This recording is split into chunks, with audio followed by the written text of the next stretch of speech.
Hello বন্ধুরা, কেমন আছেন সবাই? আশা করি সবাই ভালো আছেন। গরমে অতিষ্ঠ আমরা।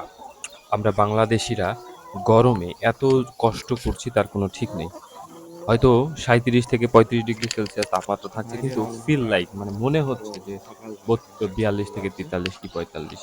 এত অবস্থা খারাপ।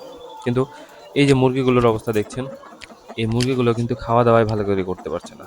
যেভাবে দিচ্ছি এভাবেই থাকছে। আমরা খুব ভোরবেলায় খাবার দিচ্ছি তারপরেও একই অবস্থা। কিছুই করার নেই। তো এই মুরগিগুলোর অবস্থা কিন্তু আস্তে, আস্তে সেই খারাপের দিকেই চলে যাচ্ছে। অনেকগুলো মুরগিও মারা গেছে।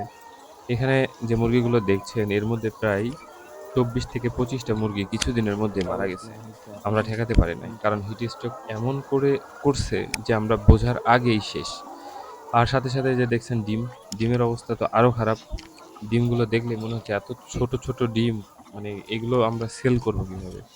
হা, হা সবসময় হা করে আছে। ওইখানে দেখতে পাচ্ছেন হয়তো। যে হা করে আছে মুরগি। মানে স্ট্রেসের মাত্রা এত পরিমাণ হয়েছে। আমরা অনেক কিছুই ভিটামিন সি তারপরে অনেক কিছু খাওয়ালাম। তো এই জিনিসটা মোটামুটি ভালো হিটলার এসকেএফ গ্রুপের, এসকেএফ কোম্পানির। এটা মোটামুটি ভালো। আমরা দুপুরবেলায় খাওয়াই। আর দুপুরের খাওয়ানোর পরে ৩টা থেকে ৪টার পরে আবার আমরা ভিটামিন সি দিই, অ্যাসকর্বিক অ্যাসিড দিই। তো এই ২ টাই চলছে। অবশ্যই ডাক্তারের পরামর্শ মতোই চলছে। আর সাথে কিন্তু আমরা এই যে এই ধরনের স্প্রে করছি তারপরেও আ মুরগির কিন্তু খুব বেশি উন্নতি হচ্ছে না। কারণ আমরা যদি এখন ফগার লাগাই তো মুরগি আবার ভয় পাবে।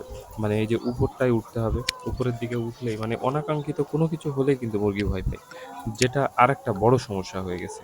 যার কারণে আমরা উপরে যে ফগার, এই ফগারটাও লাগাতে পারছি না। তো যাই হোক, এভাবেই আমাদের টার্গেট হচ্ছে মুরগিগুলোকে বাঁচিয়ে রাখা। মুরগি যেভাবেই হোক মুরগিগুলোকে বাঁচিয়ে রাখতে হবে। হয়তো কোনো না কোনো সময় ১ মাস পরে হলেও প্রোডাকশনটা কিন্তু ভালো আসবে।